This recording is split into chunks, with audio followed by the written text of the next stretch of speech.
So tell me your name and what you do and what you ride and how long you've been riding. Fill us in a little bit. Okay, my name is Gloria Struck from Clifton, New Jersey, which is 10 miles from New York City. And I rode in here to Sturgis. I did not trailer. And my daughter rides also. I have a Heritage Softail Classic. My daughter rides an Ultra Classic. And the first day we rode 635 miles, only because we started like almost 10 o'clock in the morning. But we do more miles than that. And when I was 80 years old, I rode 850 miles in one day. I'm 86 years old now, by the way. I started riding in 1941, so this is my 70th year of riding. And I never wanted to learn how to ride a motorcycle, but we were in the motorcycle business. My brother decided I should. So I thank him for the most interesting and adventurous life that I've led. And I've ridden 6,500 miles in Europe, in 8 countries, in 2 trips. Because when I was 25 years old, I always wanted to ride in Europe, but one day I was 74 years old and I hadn't done it yet.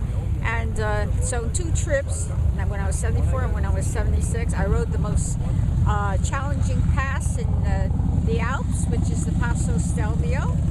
And I don't know what woman in her right mind would do that pass. But anyway, I did it, and I'm afraid of heights. So after I did that, I figured, well, I could jump off the Empire State Building, it wouldn't bother me. So 2 days later, I jumped off a mountain in Austria and parasailed with a nice young man. And you were how old when you did this? 76. 76, okay. Yeah. And what else am I going to say? I've owned 14 motorcycles in my lifetime. You got any of the old motorcycles left you used to ride? Wish. You could leave to me? Do you know my 1941 Indian Bonneville Scout? Okay? The Harley dealer about 6-7 years ago had a bike on display. Same color as mine was. In fact, it could have been mine. Who knows? And next time I saw him, he said, "Hey, Gloria, guess how much I got for the Indian?" I said, "How much?" He said, $22,000. I said, "Oh," and I sold it to my husband for $500 when I first met him. All right. Well, you keep riding and keep the She's being spirit inducted going. into the Sturgis Motorcycle Hall of Fame tomorrow. Okay, now you're sticking your face in there, so I'm plugging my mentor here, my hero. So this girl here, she rides like really old stuff all over the United States too. So give us a little bit of okay, I'll give what you're trying to do to keep up here. Well, I can't keep up with that. I'm not worthy. But my name is Chris Simmons. I've been riding most of my life.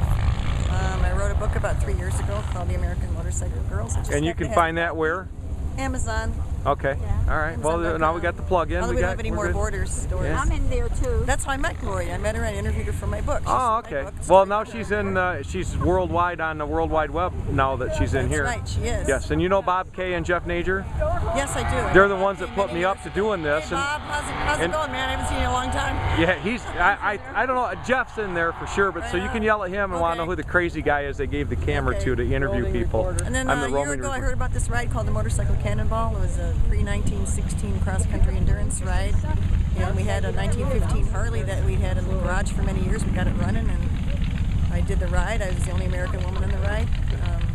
Out of 45 bikes. We left Kitty Hawk, North Carolina on September 10th. 16 days later, we ended up in Santa Monica, and I came in 20th place out of 38 bikes I finished. I just got done writing a book about that called Cannonball Diaries, and I love old bikes. I love new bikes. I like all bikes, but I really like old bikes right now. All right. Thank you very much. You. Enjoy Sturgis. Right on.